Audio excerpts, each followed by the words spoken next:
आदाब, मुंसिफ टीवी में आपका इस्तकबाल है। आप देख रहे हैं महाराष्ट्र न्यूज। पहले हेडलाइंस। वज़ीर-ए-आज़म मोदी ने आज मुल्क भर में 103 अमृत भारत स्टेशन के लॉन्च। महाराष्ट्र के 15 स्टेशन शामिल। फडणवीस ने तकरीब में की शिरकत।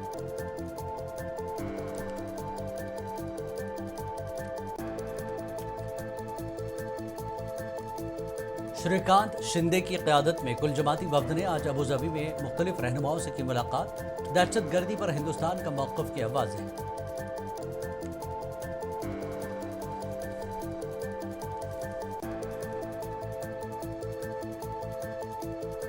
पहलगाम वाक़े के 6 हमलावर कहाँ हैं? शिवसेना यूबीटी के एमपी संजय राउत का हुकूमत से सवाल। कहा, कुल जमाती वफूद पर भी हुकूमत की मंशा ठीक नहीं।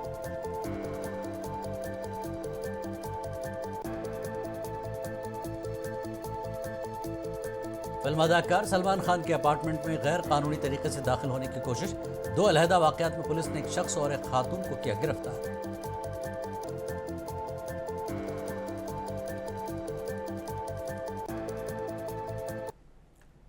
और अब खबरें तफसील से। वज़ीर-ए-आज़म नरेंद्र मोदी ने आज मुल्क भर में 103 अमृत भारत स्टेशन लॉन्च किए, जिनमें महाराष्ट्र के 15 स्टेशन शामिल हैं। महाराष्ट्र के वज़ीर आला देवेंद्र फडणवीस और महाराष्ट्र के गवर्नर सीपी राधाकृष्णन ने मुंबई के परेल स्टेशन पर मुनक्कदा तकरीब में शिरकत की। अमृत भारत का मकसद मुसाफिरों के तजुर्बे को बेहतर बनाना और शहर के ट्रांसपोर्ट इंफ्रास्ट्रक्चर को जदीद बनाना है। इस मौके पर वज़ीर आला देवेंद्र फडणवीस ने कहा कि हुकूमत रियासत भर के रेलवे स्टेशनों को जदीद सहूलियात से आरास्ता कर रही है। आदरणीय प्रधानमंत्री मोदी जी ने अमृत भारत स्टेशन अभियान के तहत भारत के 103 रेलवे स्टेशन का कायाकल्प करते हुए उनको लोकार्पित किया है।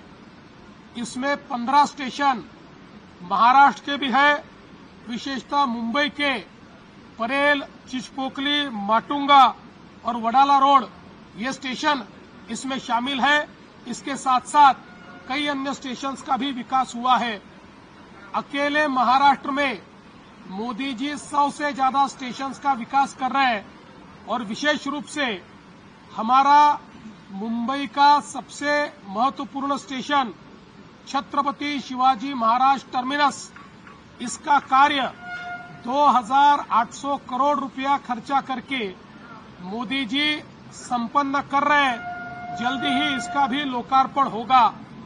देश में मोदी जी ने वंदे भारत ट्रेन, नमो भारत ट्रेन और अमृत भारत ट्रेन, इन जैसे ट्रेनों के माध्यम से देश के गरीबों को, आम आदमियों को विदेशी माहौल जैसी बड़ी सुंदर ट्रेनें, साफ ट्रेनें और गतिमान ट्रेनें देकर उनका एक प्रकार से प्रवास ये आसान किया है। ज्योति मल्होत्रा केस में महाराष्ट्र के सीएम देवेंद्र फडणवीस ने कहा कि भारत के खिलाफ साजिश करने वालों को नहीं छोड़ा जाएगा। उन्होंने इस केस में दीगर मुलजिमीन की शनाख्त की भी जा रही है। देखिए, इस प्रकार के लोग व्हाइट कॉलर्ड बनकर किस प्रकार से देशद्रोह करते हैं, ये ज्योति मल्होत्रा के केस में हमको दिखाई पड़ता है। अब उसने कहां रिकी की है, ये धीरे धीरे ध्यान में आ रहा है और ऐसे और कौन लोग हैं इनको भी आइडेंटिफाई किया जा रहा है। भारत के खिलाफ जो भी साजिश करेगा हम उनको छोड़ेंगे नहीं। शिवसेना के रुकन पार्लियामेंट श्रीकांत शिंदे की क़यादत में अरकान पार्लियामेंट की कुल जमाती वफ़द ने आज अबूधाबी में मुत्तहदा अरब अमारात के वफाकी कौमी काउंसिल के दिफाई उमूर, दाखिला और खारजा उमूर की कमेटी के चेयरमैन डॉक्टर अली राशिद से मुलाकात की। ग्लोबल आउटरीच प्रोग्राम के तहत वफ़द ने अबूधाबी में नेशनल मीडिया ऑफिस के director general doctor Jamal Mohammed Obaid से भी मुलाकात की। इस मौके पर श्रीकांत शिंदे ने कहा कि हमने मुत्तहदा अरब अमारात के रहनुमाओं के साथ एक बहुत ही नतीजा खेज मुलाकात की। श्रीकांत शिंदे ने ऑपरेशन सिंदूर और पाकिस्तान में दहशतगर्दों की पुष्टपनाही समेत दीगर मौज़ूआत से उन्हें वाकिफ कराया।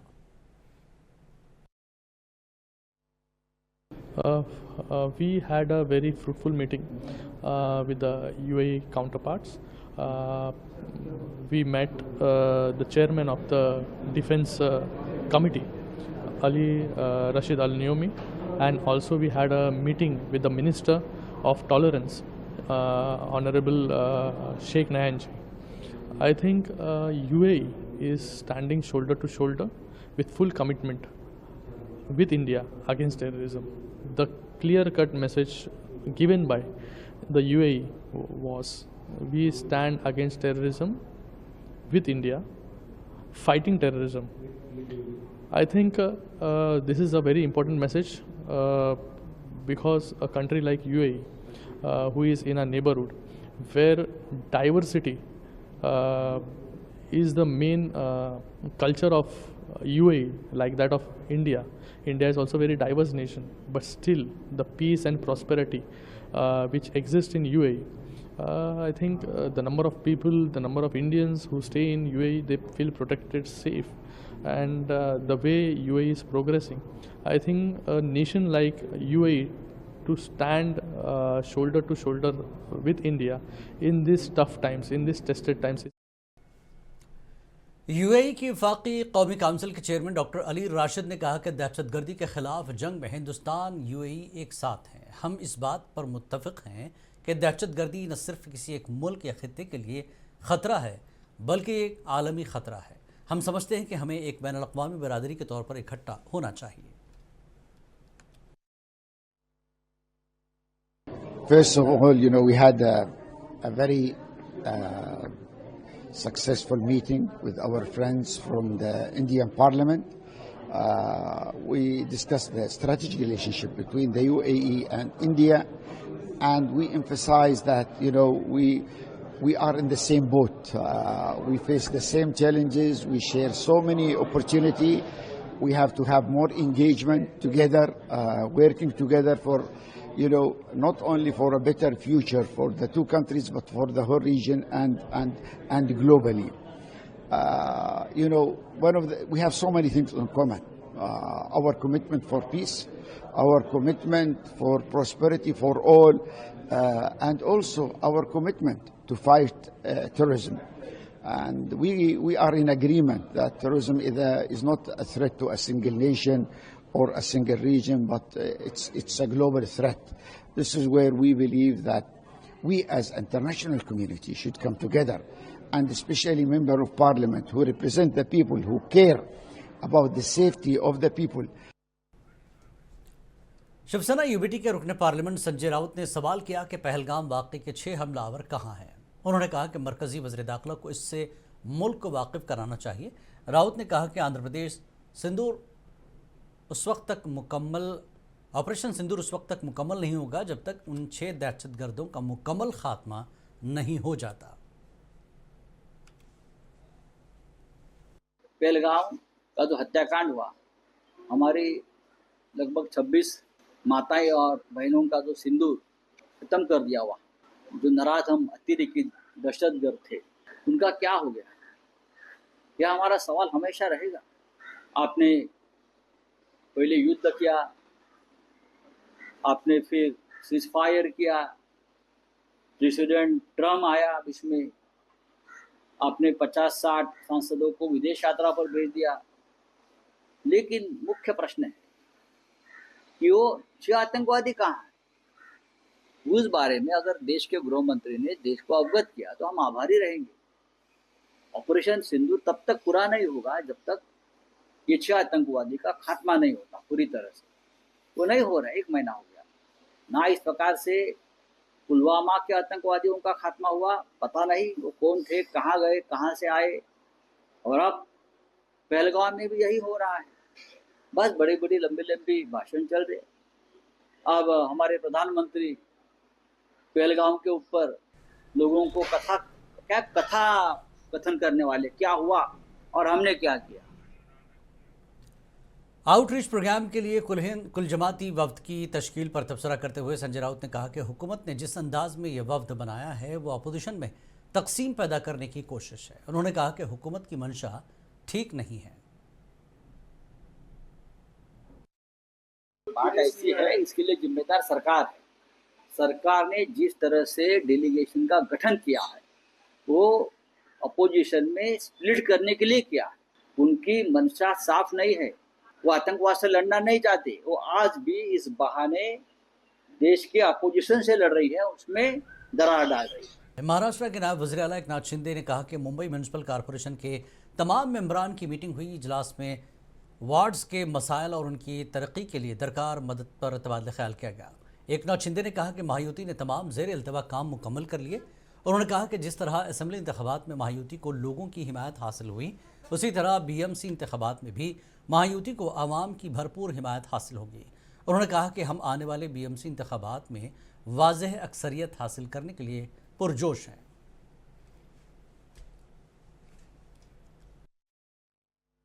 के सभी नगर सेवक जो है, आजी माजी नगर सेवक, इनकी आज बैठक हुई है। इस बैठक में उनके वार्ड में जो कुछ समस्या है, उनके विकास के काम है, इसको आज सुनने का भी प्रयास किया है और उसमें उनको विकास के लिए जो आवश्यक योगदान है, आवश्यक सहकार्य है, वो भी देने का काम बात हुई है, उस पर चर्चा हुई है। और मुझे पूरा विश्वास है कि जैसे हमारी महायुति की सरकार 3 साल पहले आ गई, मैं मुख्यमंत्री जब था, मैं और देवेंद्र फडणवीस जी, हम दोनों ने मिलकर जो शुरुआत में जो निर्णय लिए, उसके बाद हमारे साथ अजीत दादा भी आ गए। लेकिन जब वो निर्णय लेने के बाद इतने बड़े निर्णय लिए हैं कि लोगों के घर का मामला हो, यहाँ पर कंक्रीट के रोड हो, यहाँ पर STP का मामला हो, यहाँ पर ब्यूटिफिकेशन का काम हो, बाला साहेब ठाकरे आपला दवाखाना हो, मेट्रो का काम हो, जो प्रलंबित काम है वो सभी कामों को अंजाम देने का, बड़े गार्डन हो, अर्बन फॉरेस्ट हो, पोल्यूशन कम करने का काम हो, यहाँ पर ये सभी कामों को अंजाम देने का काम महायुति ने किया है। और महायुति जो विधानसभा में जो 2.5 साल में हमारे महायुति ने काम किया, वो विधानसभा में लोगों ने हमारे को जो सहयोग किया, जो लैंडस्लाइड मैंडेट दिया है, वैसे ही यह महायुति ने किया हुआ काम पिछले कई सालों से जो नहीं हुआ, वो महायुति ने किया है। इसलिए इस मुंबई महापालिका के चुनाव में महायुति का भगवा झंडा ये मुंबई महापालिका पर लहराएगा, ये विश्वास है। और इसलिए सभी लोग आज हमारे पदाधिकारी, हमारे नगर सेवक काम कर रहे हैं, क्योंकि हम चुनाव मद्देनज़र रखकर, चुनाव को देखकर कोई काम नहीं करते। चुनाव हो या ना हो, हमारा काम शिवसेना का शुरू रहता है और इसीलिए लोग हमारे साथ जुड़ रहे हैं, हमारे साथ आ रहे हैं। शिवसेना पार्टी जो उद्धव ठाकरे और राज ठाकरे के दोबारा एक साथ आने और बल्दियाती इंतखाबात की बातचीत के दरमियान शिवसेना UBT ने कहा कि वो MNS के साथ बातचीत के बारे में मुस्बत है। शिवसेना UBT के MLA अनिल परब ने कहा कि राज ठाकरे को महाराष्ट्र के मफाद में फैसला करना होगा कि वो उद्धव ठाकरे से हाथ मिलाना चाहते हैं या नहीं। परब ने कहा कि उद्धव ठाकरे पहले ही कह चुके हैं कि वो तमाम तनाज़ात को भुलाकर एक साथ आने के लिए तैयार हैं। अब फैसला राज ठाकरे को करना है, उन्हें महाराष्ट्र के मफाद में सोचना चाहिए। हम मुज़ाकरात के बारे में मुस्बत हैं।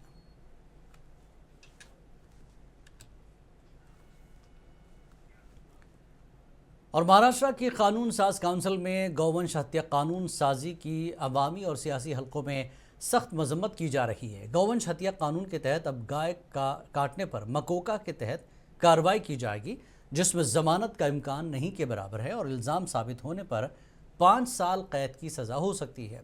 MIM लीडर नासिर सिद्दीकी का कहना है कि मौजूदा हुकूमत मुसलमानों के खिलाफ असबियत का मुजाहरा कर रही है। दरहकीकत यह हुकूमत किसी की भी दोस्त नहीं है। हुकूमत को आवाम या किसानों से कोई सरोकार नहीं। मौजूदा हुकूमत ने मजहबी कार्ड खेल कर एक मखसूस तबके को खुश करने की सियासत कर रही है। इसलिए मुसलमानों को चाहिए कि वो ईद उल अज़हा के मौके पर बकरों की कुर्बानी दें और अपना फरीज़ा अदा करें। मैं यही कहूँगा तमाम मुसलमानों से कि जिस तरह गवर्नमेंट ने क़ानून बनाई है और अभी मतलब गौवंश जिसके अंदर गाय भी है, बैल भी है और या उसकी जो जनरेशन है, अगर उसके काटने के ऊपर जो है तो मकोका का क़ानून लगाएंगी। सबसे पहले तो ये क़ानून का मैं निषेध करता हूँ और हुकूमत जो है तो ये तासुब के रवैये से जो है तो उन्होंने ये काम किया है। और पूरे हिंदुस्तान में ऐसा कहीं कानून नहीं है जो महाराष्ट्र की तासुब पसंद गवर्नमेंट ने जो है तो ये लागू किया है। जानवर ऐसे जानवर जो ना खेती के काम के हैं, ना दूध देने के काम के हैं, ना किसी और काम के हैं, इसीलिए वो लोग लाकर उसको बेचते हैं। तो हम लोग खरीदना नहीं चाहिए। हमने मेरी ऐसी पर्सनल जो है तो आप लोगों से अपील है कि हम लोग लाखों करोड़ों रुपये फ़ायदा करवा रहे हैं और उसके बाद हम जो है तो चोरों की जैसी ज़िंदगी गुजार रहे हैं। तो मेहरबानी कीजिए, एक भी बड़ा जानवर लाइए मत, क्योंकि आपको नहीं पता कि कितने मुखबिर जो है तो आप लोगों के बीच में जो है तो जाके मुखबिरी करेंगे, पुलिस को टिप देंगे और आपके जानवरों को पकड़ाएंगे और आप पे केसेस बुक करवाएंगे। और केसेस बुक नहीं होने के लिए आप लोग जो है तो लाखों रुपये जो है तो कहीं रिश्वत के तौर पे देंगे। तो हम लोग हमारी ईद जो है तो अल्लाह हमारी नीयतों को जानता है। हमारी नीयत कुर्बानी की हो, इस्तेतात नहीं है तो हम बिल्कुल कुर्बानी ना करें। इस्तेतात हो तो बकरा या आप जो है तो जो पाड़ा वगैरह जो बोलते हैं, जो भैंस की जनरेशन से आता है, अगर बहुत ही अगर ज़रूरी है, बड़ा हिस्से डालना है, तो वो जानवर लाके आप कुर्बानी कर सकते हैं। मैं ऐसी अपील करता हूँ आप लोगों से कि आप इस बारी को गौ वंश जो है तो बिल्कुल ना खरीदें। गुज़श्ता दिनों मुंसिफ टीवी ने पुणे के कोंडवा इलाके में डीपी रोड की तामीर का मामला सामने लाया था और इस इलाके के एमएलए से जवाब तलब किया था, जिस पर वो नाराज़ हो गए थे। मकामी इंतज़ामिया ने कोंडवा में डीपी रोड का काम आज से शुरू कर दिया है। इस इलाके में गैर कानूनी तजावुज़ात को हटाने का काम आज पुलिस की निगरानी में शुरू हो गया। अगरचे कब्ज़ा हटाने के दौरान हिंदुओं और मुसलमानों के दरमियान तनाव पैदा हुआ था, लेकिन इंतज़ामिया ने उसे हल कर दिया। इंतज़ामिया ने लोगों को यकीन दिलाया कि जिनके घर तबाह हुए उनको मुआवजा दिया जाएगा।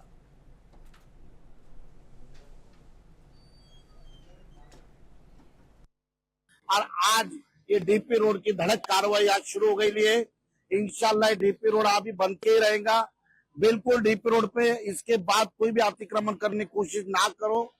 जिन लोगों का नुकसान हो रहा है उनको पथ विभाग और मालमत्ता विभाग उनको भर के दे रहा है, उनको मुआवजा दे रहा है, उनका पंचनामा हो रहा है। बिल्कुल वो लोगों ने पुणे महानगर पालिका से संपर्क करे, हमसे संपर्क करे, बिल्कुल कायदे से आपको हेल्प की जाएंगी।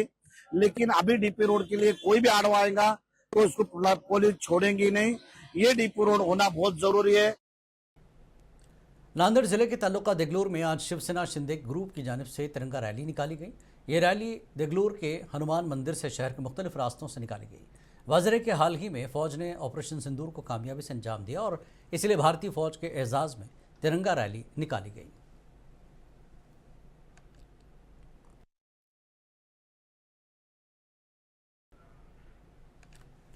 फिल्म अदाकार सलमान खान के अपार्टमेंट में गैर कानूनी तरीके से दाखिल होने वाले एक शख्स को पुलिस ने गिरफ्तार कर लिया। पुलिस के मुताबिक ये वाक़या 20 मई को शाम 7:15 पर पेश आया। इस शख्स की शनाख्त जितेंद्र कुमार सिंह के तौर पर की गई है, जिसका ताल्लुक छत्तीसगढ़ से है। सिंह को मुबैना तौर पर सुबह 9:45 बजे के करीब सलमान के घर के आसपास घूमते हुए देखा गया था, लेकिन इमारत में तैनात पुलिस एहलकारों ने उन्हें मौके से जाने को कहा। इससे मुश्तइल होकर सिंह ने अपने मोबाइल फ़ोन को ज़मीन पर फेंक कर तोड़ दिया और पुलिस और गार्ड्स के साथ झगड़ा भी किया।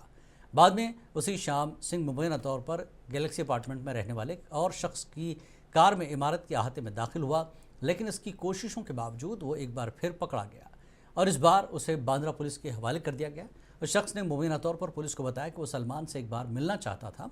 इतलात के मुताबिक ऐसे ही एक और वाक़े में एक खातून इमारत में दाखिल हुई और यहाँ तक कि सलमान खान के फ्लैट तक पहुंचने में कामयाब हो गई। पुलिस ने इस खातून को भी गिरफ्तार कर लिया।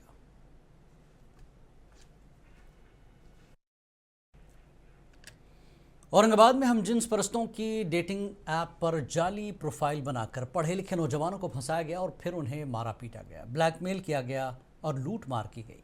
अब तक दौलताबाद पुलिस इस मामले में 3 मुलजमान को गिरफ्तार कर चुकी है, जबकि पुलिस को खदशा है कि मजीद कई नौजवान इस डेटिंग ऐप का शिकार हो सकते हैं।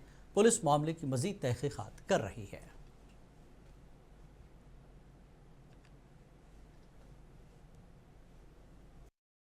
छत्रपति संभाजीनगर शहर में ये पिछले 1 हफ्ते में 3 से 4 ऐसी घटनाएं हुई, जिसमें वाला नाम का जो गे डेटिंग ऐप है उसके ऊपर कुछ स्टूडेंट्स ने जो दूसरे लोग थे छत्रपति संभाजीनगर में रहने वाले, उनके साथ गे डेटिंग ऐप पे चैटिंग किया। फिर उनको दौलताबाद एरिया में जो जंगल टाइप एरिया था, वहाँ पे बुलाया गया और उनको वहाँ पे मारा गया और उनसे बदनामी करने की धमकी देके उनसे पैसे और जो भी उनके पास चीज़ें थी वो उनसे ले ली गई। और ऐसी तकरीबन 1 हफ्ते में 4 घटनाएं हुई और परसों के दिन एक जो पीड़ित है उन्होंने हम दौलताबाद पुलिस स्टेशन में आके कंप्लेंट की और उसके ऊपर दौलताबाद पुलिस स्टेशन की टीम ने हमारी कार्रवाई की है और वो तीनों जो आरोपी है उनको हमने गिरफ्त में लिया। महाराष्ट्र के नासिक में मुंबई नासिक हाईवे पर वाक़ जिंदाल पॉलीफिल्म्स के जरिए इदारे के प्लांट में मंगल की रात देर गए आग लगने से पूरे इलाके में खौफ हरास फैल गया। तकरीबन 30 घंटे बाद भी आग के शोले भड़क रहे हैं और फायर डिपार्टमेंट इस पर काबू पाने के लिए जद्दोजहद कर रहा है। इस हादसे में 3 मुलाजमीन जख्मी हुए, करोड़ों रुपए के सामान के नुकसान का खदशा है। कहा जा रहा है कि कंपनी के खाम माल के गोदाम में अचानक आग भड़क उठी। आग शुरू में गोदाम तक महदूद थी, आहिस्ता आहिस्ता कंपनी के बाकी हिस्सों में फैल गई। गोदाम में मौजूद खाम माल, केमिकल्स और प्लास्टिक ने आग को भड़काया। चंद ही घंटों में जोरदार धमाकों की आवाज़ से आसपास के इलाकों में खौफ हरास का माहौल पैदा हो गया।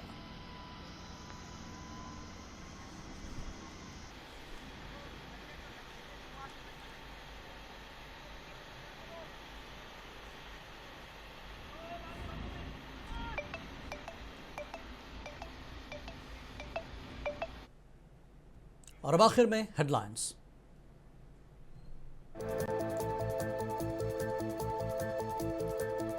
वज़ीर-ए-आज़म मोदी आज मुल्क भर में 103 अमृत भारत स्टेशन किए लॉन्च। महाराष्ट्र के 15 स्टेशन शामिल। फडणवीस ने तकरीब में की शिरकत।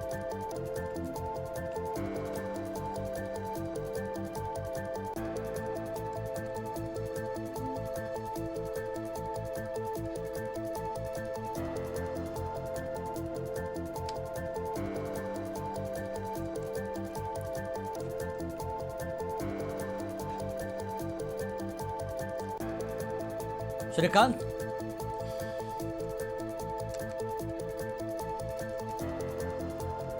पहलगाम वाक़े के 6 हमलावर कहां हैं? शिवसेना यूबीटी के एमपी संजय राउत का हुकूमत से सवाल।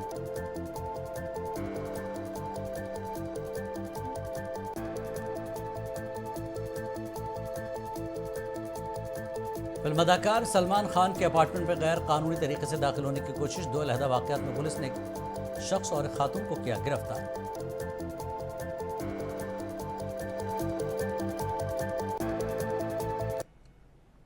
महाराष्ट्र न्यूज़ में फिलहाल इतना ही। आदाब।